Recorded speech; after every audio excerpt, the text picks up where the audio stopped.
മുസ്ലിം youth ലീഗിന്റെ white guard ഈ white guard ഉണ്ടാകുന്നത് തന്നെ എപ്പോഴാണ് 2018 പാണക്കാട് സയ്യിദ് മുനവർ അലി ശിഹാബ് തങ്ങളും പി കെ ഫിറോസും കൂടി ഒന്ന് ഒരു യുവജന യാത്ര നടത്തി അവർ തിരുവനന്തപുരത്ത് അത് സമാപിക്കുമ്പോഴേക്കും അതിൽ നിന്ന് തുടങ്ങുന്നതാണ് ഈ വൈറ്റ് ഗാർഡ്. പിന്നീടുള്ള എല്ലാ ഇടങ്ങളിലും ഏത് സംഭവം ഉണ്ടായാലും അവിടെ വൈറ്റ് ഗാർഡിനെ നമുക്ക് കാണാം. മൃതദേഹങ്ങൾ കൂട്ടമായി സംസ്കരിക്കാൻ രാത്രി വൈകിയും സഹായം ചെയ്തത് സന്നദ്ധ സംഘടനകളാണ്. വൈറ്റ് ഗാർഡ് ഉൾപ്പെടെ ദുരന്തമുഖത്ത് നടത്തിയ പ്രവർത്തനങ്ങളെ ജനപ്രതിനിധികൾ പ്രശംസിച്ചു.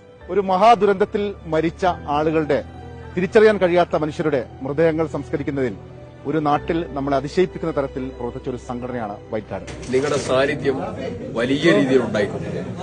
വലിയതായ ബുദ്ധിമുട്ടേറിയ ഒരു മുഹൂർത്തം, ആളുകൾക്ക് കടന്നു ചെന്ന് എത്താൻ ബുദ്ധിമുട്ടുള്ള പ്രദേശങ്ങൾ, അങ്ങനെയുള്ള സ്ഥലങ്ങളിൽ ഒരിടത്ത് മാത്രമല്ല പലയിടങ്ങളിലായി വിന്യസിച്ച് എല്ലായിടത്തും പ്രവർത്തനങ്ങൾക്ക് ഏകോപനം നടത്തി ഒരു സിസ്റ്റം പ്രവർത്തിക്കുന്നു. അതിന്റെ പേരാണ് മനോഹരമായി വൈറ്റ് ഗാർഡ് എന്നുള്ളത്.